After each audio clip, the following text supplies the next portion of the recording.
नमस्कार साथियों, सुमंगल ज्योतिष में आपका बहुत बहुत स्वागत है। सुमंगल ज्योतिष की इस एपिसोड में मैं आपको पुत्रदा एकादशी की कथा सुनाऊंगा, जो कि श्रावण मास शुक्ल पक्ष में मनाई जाती है।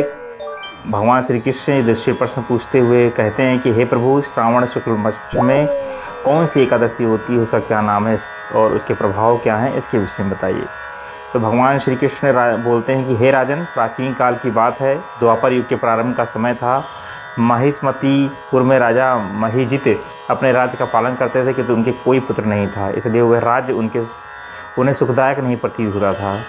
अपनी अवस्था अधिक देख राजा को बड़ी चिंता हुई। उन्होंने प्रजा वर्ग में बैठकर इस प्रकार कहा, प्रजाजनों, इस जन्म में मुझसे कोई पातक नहीं हुआ है। मैंने अपने खजाने में अन्याय से कमाया धन नहीं रखा है। ब्राह्मणों और देवताओं का धन भी मैंने कभी नहीं लिया है। पुत्रवत प्रजा का पालन किया है। धर्म से पृथ्वी पर अधिकार जमाया है। दुष्टों को चाहे वह बंधु और पुत्रों के समान ही क्यों ना हो दंड दिया है। शिष्ट पुरुषों का सदा सम्मान किया है और किसी को द्वेष का पात्र नहीं समझा है। फिर क्या कारण है कि मेरे घर में आज तक पुत्र नहीं उत्पन्न हुआ? आप लोग इस पर विचार करिए। राजा के वचन सुनकर प्रजा और पुरोहितों के साथ ब्राह्मणों ने उनके हित का विचार करके एक गहन अध्ययन किया। राजा कल्याण चाहने वाले सभी इधर उधर घूमने लगे, ऋषि सेवित आश्रमों की तलाश करने लगे। इतने में उन्हें मुनिश्रेष्ठ लोमेश जी के दर्शन हुए। लोमेश जी महाराज बहुत ही धर्मज्ञ हैं, संपूर्ण शास्त्रों के विद्वान हैं, दीर्घायु और परमात्मा हैं और महात्मा हैं। उनके शरीर में लोम से भरा हुआ है। वे ब्रह्मा जी के समान तेजस्वी हैं। एक एक कल बीतने पर उनके शरीर का एक एक लोम विशीर्ण होता है, टूट कर गिरता है, इसलिए उनका नाम लोमश हुआ।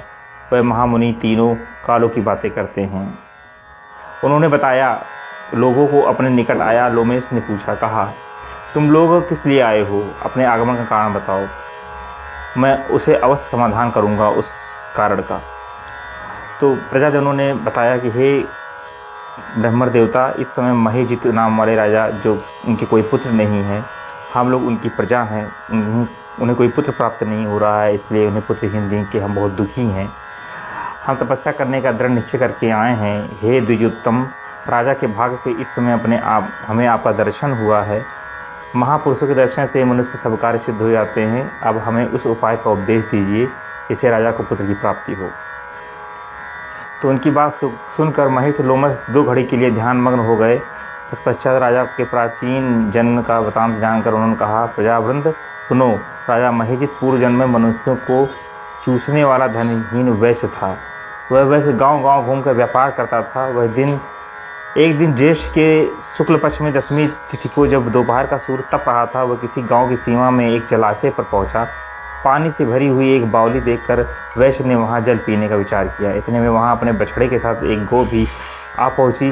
वह प्यास से व्याकुल और तड़प रही थी, अतः बावली में जाकर जल पीने लगी। वैश्य ने पानी पीती हुई गाय को हाँक कर दूर हटा दिया और स्वयं पानी पीने लगा।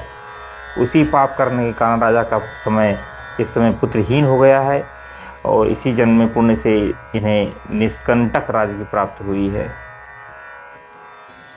तो प्रजाजनों ने कहा, हे पुराणवेत्ता ज्ञानी महर्षि, हमें इसका प्रायश्चित करने का उपाय बताइए कि राजा इसका प्रायश्चित कर सकें और उन्हें पूर्ण कर्म का उपदेश दीजिए। तो लोमेश जी उनको बताते हैं कि श्रावण मास के शुक्ल पक्ष में जो एकादशी होती है, पुत्रदा एकादशी के नाम से विख्यात है। वह मनोवांछित फल प्राप्त प्रदान करने वाली है। तुम लोग उसी का व्रत करो। यह सुनकर प्रजाजनों ने मुनि का नमस्कार किया और नगर में आकर विधिपूर्वक पुत्रदा एकादशी का व्रत अनुष्ठान किया। पश्चात रानी ने गर्भधारण किया और प्रसव का समय आने पर पुत्र को जन्म दिया। कहा जाता है, इस महात्मा को सुनने से मनुष्य समस्त पाप नष्ट हो जाते हैं और उन्हें स्वर्ग की गति प्राप्त होती है। आशा करता हूँ वीडियो आपको उपयोगी लगेगा। आपके लिए उपयोगी तो आप इसको शेयर करिए। वीडियो देखने के लिए बहुत धन्यवाद। हरे कृष्णा।